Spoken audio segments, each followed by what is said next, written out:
On this Saturday night, reaction to U.S. retaliation in the Middle East. The barrage of attacks and the fears a wider conflict is on the brink. This is a powder keg, the whole Middle East, and there are too many people running around with matches.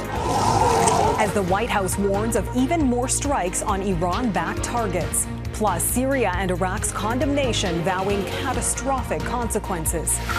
Declassified details. Canada under criticism for letting thousands of former Nazis into the country. It's personal. These individuals eradicated all of my family. What newly released documents reveal about problematic policies. Trans policy protests. Demonstrators fight back against Alberta's attack on gender rights. A stunning site holding galactic secrets. And this amazing detail that was previously inaccessible. The mind-blowing spiral galaxy images and what they tell us. Global National with Farah Nasser. Reporting tonight, Nitu Garcha. Good evening and thanks for joining us. Dangerous developments and fears of an escalating conflict in the Middle East tonight after the U.S. unleashed its firepower, launching a wave of strikes inside Syria and Iraq. Washington calls it retaliation for last Sunday's drone attack that killed 3 U.S. soldiers. Both Syria and Iraq are condemning the attacks, warning of dire consequences. The U.S. targeted 7 locations, reportedly wiping out supply lines, security facilities, and weapons storage sites connected to Iran's Revolutionary Guard and Iranian-backed militias. U.S. Defense Secretary Lloyd Austin says this is the start, while U.S. President Joe Biden warned if you harm an American, the U.S. will respond. The U.S. envoy in Baghdad has been summoned by the Iraqi Foreign Ministry tonight, with both Iraq and Syria saying the U.S. has violated their sovereignty. Caryn Lieberman has our top story tonight. 85 targets hit in a series of U.S. airstrikes against Iranian proxies in Iraq and Syria, the beginning of what's being called a multi-tiered response by President Joe Biden's administration to the attack that killed 3 American service members at a base in Jordan nearly a week ago. Basically, the nefarious party in this is Iran, and the West is trying in one way or another to retaliate when there's an attack, but particularly try to constrain Iran's capability to alter the balance of power in that region. Although the strikes appear calibrated in order to avoid stoking a broader war, the White House has signaled more is coming. Our response began today, wrote the president late Friday. It will continue at times in places of our choosing. I believe those who are attacking U.S. bases have to know that they are actually pouring oil into the fire. This is a powder keg, the whole Middle East, and there are too many people running around with matches. The Iraqi government condemned the deadly strikes, saying they will bring disastrous consequences to the region. Iran, meanwhile, called them another strategic mistake by the American government, which experts say risk a further escalation of a widening Middle East conflict. Every day where the region isn't in total war is a good day. So it's very much a day-to-day type of operation to limit hostilities, to push back adversaries, to address threats as they fly. Earlier Friday, the Iranian president said Iran would not start a war, but if a cruel force wants to bully it, the Islamic Republic of Iran will give a strong response. They want to push the West out. They want to prevail over the Saudi-led Sunni bloc within the region. They want to eliminate Israel, and they don't want to pay a cost. Now, of course, the threat that they'll pay a cost is where we are. Eyes are now on Tehran to see if and how they will respond to the latest escalations. For Iran, the U.S. is Satan and Israel is its tool. And I'm not even sure that the creation of a Palestinian state would calm necessarily the Iranian into behaving in a different way towards the U.S. or towards the West. Caryn Lieberman, Global News, Toronto. And breaking news in the Middle East tonight. The U.S. and U.K. launched another round of airstrikes on Houthi rebels in Yemen. The Pentagon says 36 Houthi targets in 13 different locations were struck. Sites said to be holding weapons and equipment the Houthis have used to attack shipping and Navy vessels in the Red Sea for months. This marks the 3rd wave of strikes by British and U.S. forces on the Houthis in retaliation for the armed group's aggression in the Red Sea. In Gaza, at least 18 people, including women and children, were killed by Israeli bombardments targeting the southern city of Rafah. That's the aftermath of overnight strikes, one of Gaza's last remaining safe zones. The city is home to more than 1 million people who fled attacks in other parts of the Palestinian territory. Located on the border with Egypt, Rafah is one of few cities in southern Gaza that Israeli ground forces have not yet reached. But Israel now says it is expanding military operations around the town. Newly released documents are revealing more about Canada's policies around letting Nazis into this country and letting them stay. There's been renewed pressure on the federal government to release more information in the wake of last year's standing ovation in Parliament for a man who fought in a notorious Nazi unit. Now we're learning more about former Prime Minister Pierre Trudeau's take. Abigail Bimman reports on the documents and what those demanding their release want done about it. We have that famous quote that says, "None is too many." Annette Wildgoose holds a luggage tag from her late mother's trip aboard the MS St. Louis, a ship full of Jewish refugees fleeing Germany in 1939, turned away by nations, including Canada. There's a stark juxtaposition for her between Canada's attitude towards Jews before and during the Second World War and new information about how our country accepted Nazis after. These individuals eradicated all of my family. So I have no cousins, aunts, and uncles. The scandal over a former member of the Nazi Waffen-SS receiving a standing ovation in the House of Commons last fall renewed a push by Jewish groups. Just showed an astonishing historical ignorance and sort of reinforced the need to get the records out. The now more complete version of the Rodal report details then Justice Minister Pierre Trudeau's take on a Latvian Canadian known as Subject F, convicted in absentia by the Soviet Union as the captain of a firing squad which murdered 5,128 Jews.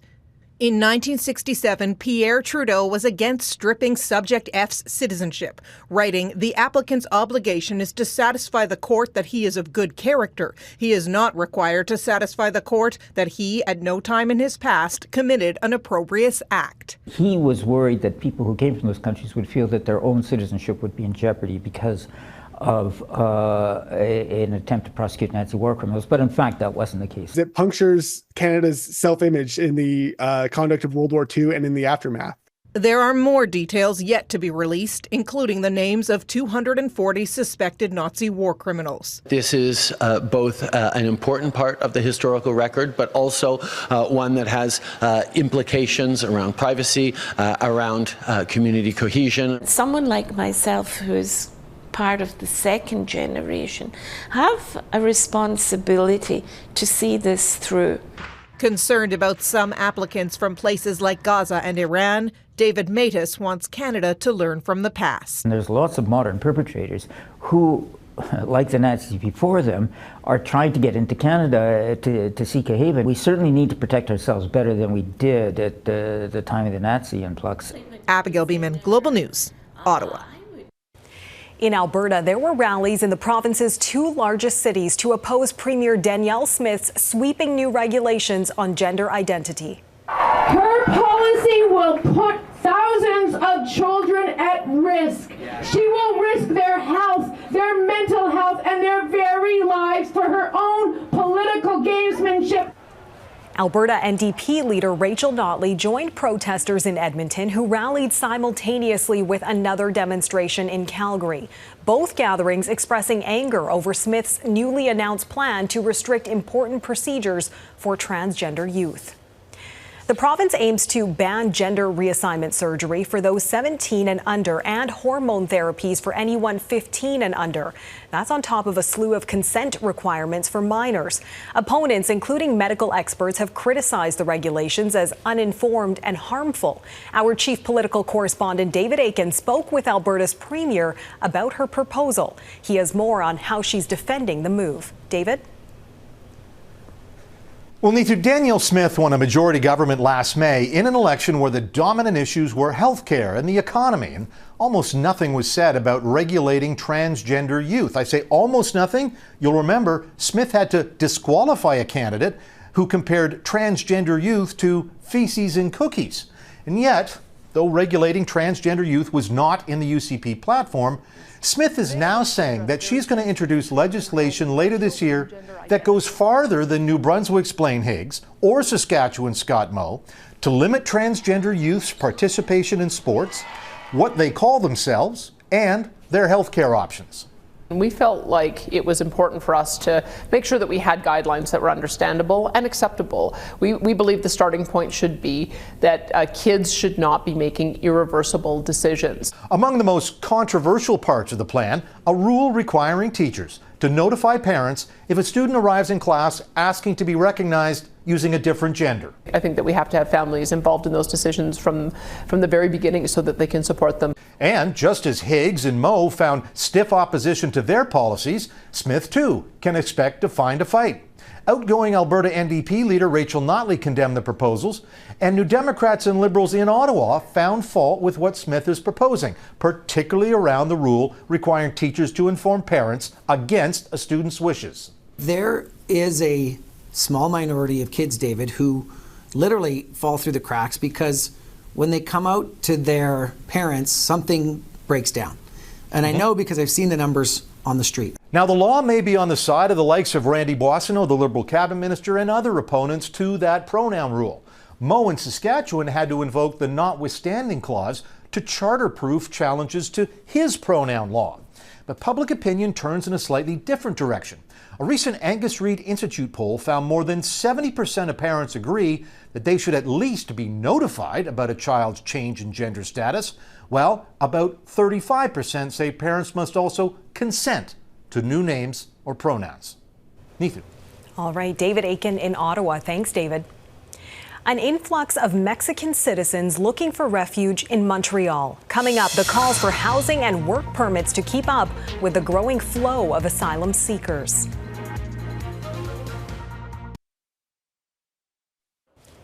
At least 46 people have been killed by raging forest fires in central Chile. The deadliest are in the country's Valparaiso region, which is blanketed in smoke. 92 fires are currently burning. A slow-moving snowstorm is packing a punch in Nova Scotia. Residents near downtown Halifax were digging out today after a major dump of snow overnight. 30 to 40 centimeters is expected throughout the weekend in central Nova Scotia, while up to 80 centimeters is forecast in eastern parts of the province. Canada has seen a steady influx of asylum seekers over the past few years. There has been an increasing number of claims coming from Mexican citizens since the Trudeau government scrapped a visa requirement for Mexican travelers in late 2016. There was hope last winter's closure of the unofficial Roxham Road border crossing south of Montreal would slow the flow. But as Gloria Enriquez tells us, that hasn't been the case. Arturo Nava is fresh off a flight from Mexico City, ready to start a new life in Canada. The petrochemical engineer traveled on a tourist visa, but as soon as he landed at Montreal's Trudeau Airport, he requested refugee status.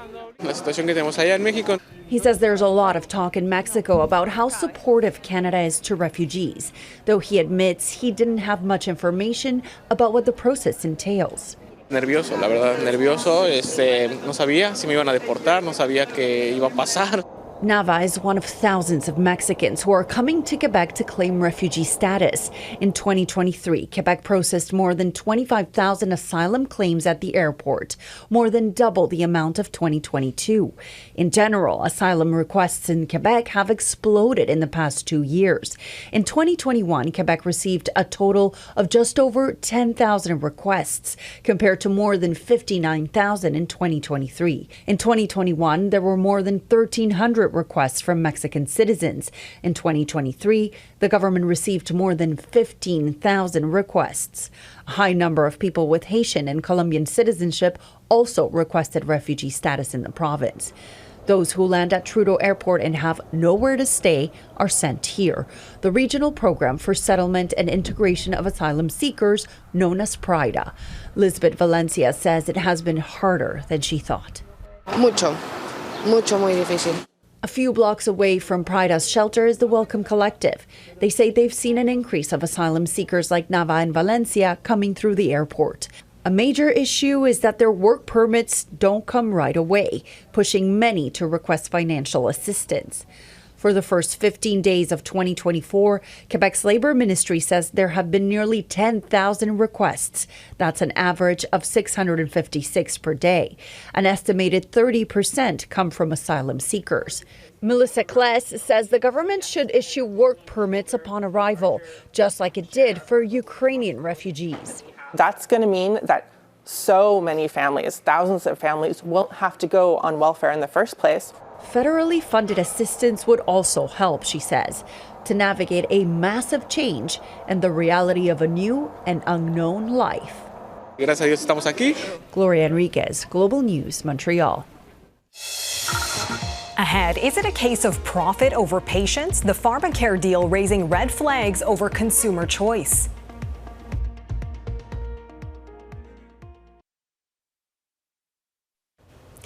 There was a major shakeup in Canadian Pharmacare this week, with Manulife announcing a deal with grocery giant Loblaw. Shoppers Drug Mart and Loblaws will become the exclusive suppliers of so-called specialty drugs. At least one competitor is now exploring its legal options. As Mike Drolet tells us, there are concerns about what it could mean for consumer choice.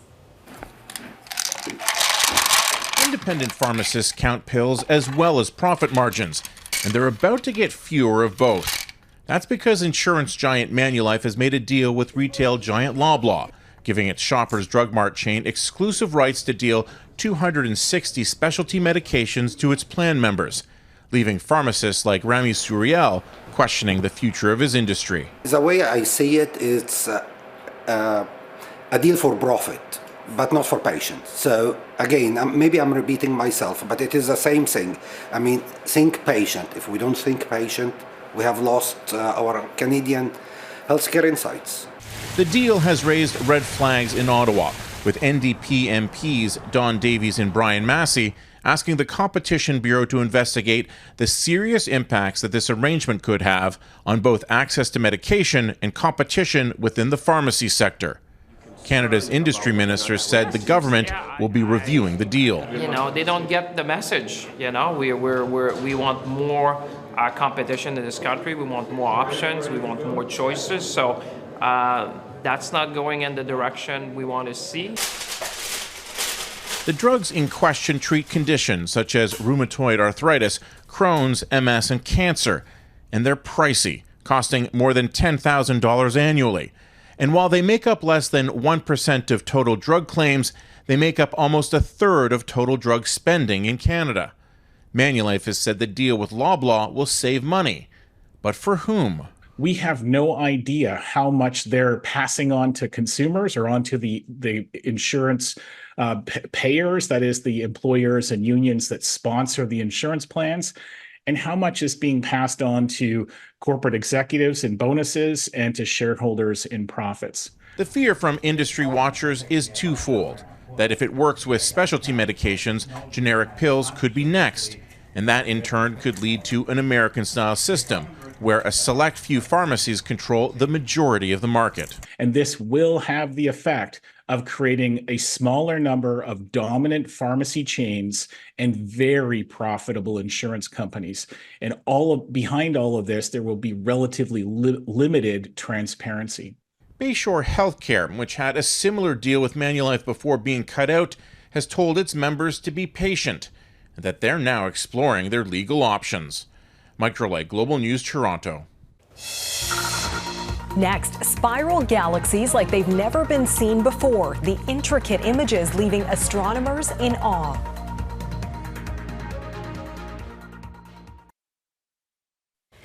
The world's most powerful telescope just captured the most detailed images of 19 spiral galaxies and the millions of stars that call them home. About 60% of all galaxies are believed to be spiral galaxies. Our own solar system sits in one of the spiral arms of the Milky Way. As Joe Scarpelli explains, astronomers are in absolute awe.